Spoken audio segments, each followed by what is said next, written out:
These things are so big on me, but I look like I'm about my studies, so we're gonna keep these on for the video. Shout out to them people ethnic right now. Hey guys, it's Classic Courtney, and I am back with another video and another part of my college series. And today, as y'all can tell by the title, it is how to get a 4.0 in college. Now, this is like a big topic here. Everybody wants to know, who doesn't want a 4.0? And honestly, while it sounds pretty difficult, it was actually quite simple for me my freshman year. Hold on, let me get my glasses so I look a little more studious. But yeah, it was pretty simple for me that first semester. But I mean, that's also might be because I took my pre-req classes. Like, my tips in this video might change after my sophomore year depending on how my classes are next semester. But from my experience, it was pretty simple to get a 4.0, and I will show you guys my grades right now here, somewhere over here, so you guys can know that I actually did get a 4.0. I'm not just up here talking. I have a right to tell y'all my tips and tricks and give y'all some advice. Okay, so the first tip is to get organized. That is like the first thing you need to do. If you guys want to do the whole like color-coded notebook and binder thing, that's like, I used to do that in high school, then by all means do that. Get organized. It really just means whatever way is best for you. I'm not going to tell you guys any specific way to organize yourself, because it needs to be organized for you and how you feel. I'm gonna do it like this so you guys don't get the glare. Get my grandma on. One thing that I did to get organized, I think that really helped me, was when I got my syllabi for each class, or my syllabuses. You know what? That's not important. The syllabus. So you get at the beginning of every semester, pretty much the first class, they're gonna hand out your syllabus, or maybe they'll email it to you. However, which way you're gonna get the syllabus, and more often than not, the semester will be broken down for you for when you'll have quizzes, when you'll have tests, when certain things like essays or other assignments will be due. So literally, you know exactly what to expect that first day you get to class, which I think is really great. Like, because in high school, they'd be like, oh yeah, test on Friday and it's Wednesday, and you're like, what? Do not just waste that information. That is a gift.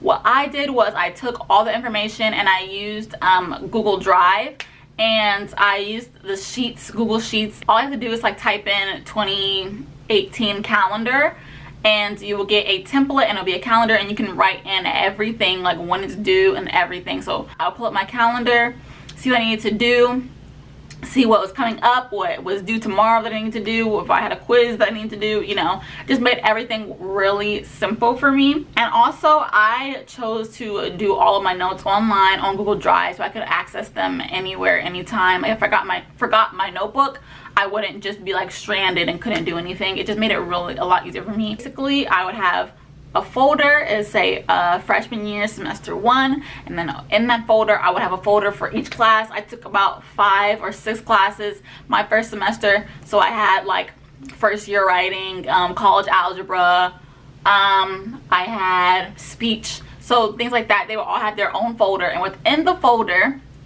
they would have all my notes, and then the calendar and all other work assignments I need to do. So it was just really easy for me to just go in, find in exactly what I needed, and that was it. So next semester I'm going to be having sophomore year semester 1. All my classes will be in there with their own separate folder, and then inside there we'll have a calendar and all of the classes work. I hope that made sense to y'all. You don't have to do that. If that doesn't work for you, find what does. No matter what, just make sure you're organized, and it's as easy as possible for you guys to get your work done and to find your work. Number 2 is to get help if you need it. You know, pretty much like maybe the first week or within the first month at the most, if you're gonna struggle in a class. So do not wait until finals to be begging for extra credit or trying to play catch up and I have to get like 105 on the test to pass. There's so many resources. They can do peer tutoring. I know my school had like a writing group, I guess you could call it. You can take your essays there and they can help you revise. They can even help you like start or help you build your ideas. They had Spanish peer tutoring. Just find out where you can get your help. So you can ask a classmate if you know someone that you see, oh, they know what they're doing, like they got their stuff, they have the textbook and you don't. Then go ahead and, you know, hit them up, be like, hey, do you want to study sometime? You know, you can go to the library, something like that. They might think you're trying to shoot your shot, but really you're trying to shoot your shot for that 4.0. You know what I'm saying? The #1 source is your professor at what? I know y'all know this. At what?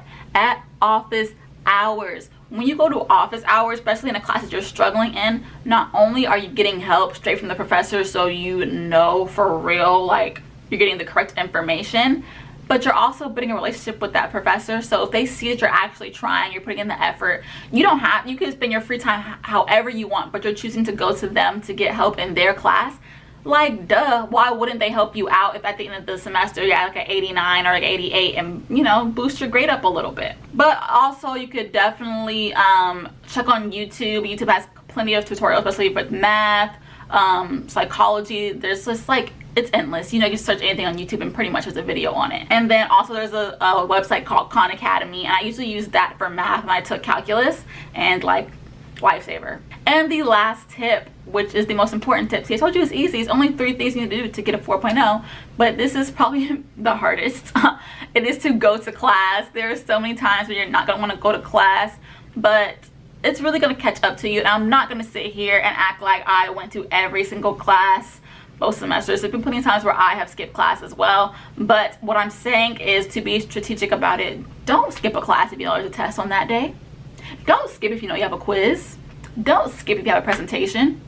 Like, come on, that's common sense, but you know common sense is not so common, so I'm gonna tell y'all. Even if you think you're really good in this class, this is an easy class, an easy A, you skip a week, you're gonna miss something important, like whether it be change of date in a test, change of date in a quiz. You might have an assignment that's due in class, like you do an in-class assignment, or they might give you homework and it's due the next time you come and you missed that. And sometimes attendance does count for part of your grade. So if you're gone for a week, you're docking your grade down. Now you have less wiggle room when it comes to tests and quizzes. And when you're in class, be present, meaning don't just sleep, don't be there sitting on your phone, don't clearly be watching like YouTube videos during class. I mean, you can get away with it, get away with it, but like, it doesn't really matter if you're there in the front row, if you're freaking drooling from sleeping. Like, your teacher's still gonna be like, why'd you even come?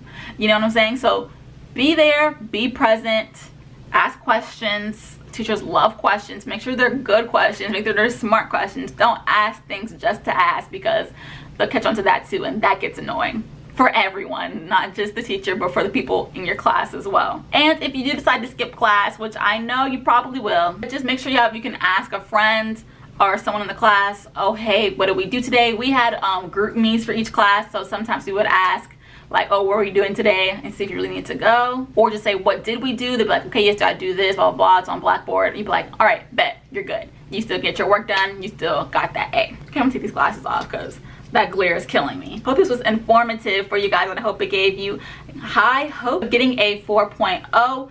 I promise you guys, it's a lot more simple than it seems. I know it kind of seems overwhelming and it seems like it's hard to get a 4.0 in college, but it's all about time management and focusing on what you came here to do, which I know I always say this, but I always want you guys to know that you are there to get an education. You are paying that money to get an education, so that always comes first before everything. Manage your time, get your priorities in check, and you'll be straight. It's not even that deep. It's not that deep. But anyways, if this video was helpful to you in any way and you're really loving this college series, go ahead and give this video a thumbs up and subscribe and share this video so everybody else can get this good knowledge and all these tips, and you subscribe so that you cannot miss any other videos that I'm coming out with all the good knowledge and the good tips about college. Ooh, that rhymed too, college and knowledge. Y'all, did y'all hear that, or was that just me? Like, am I tripping?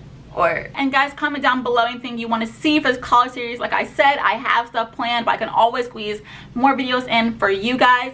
And lastly, as always, stay classically you.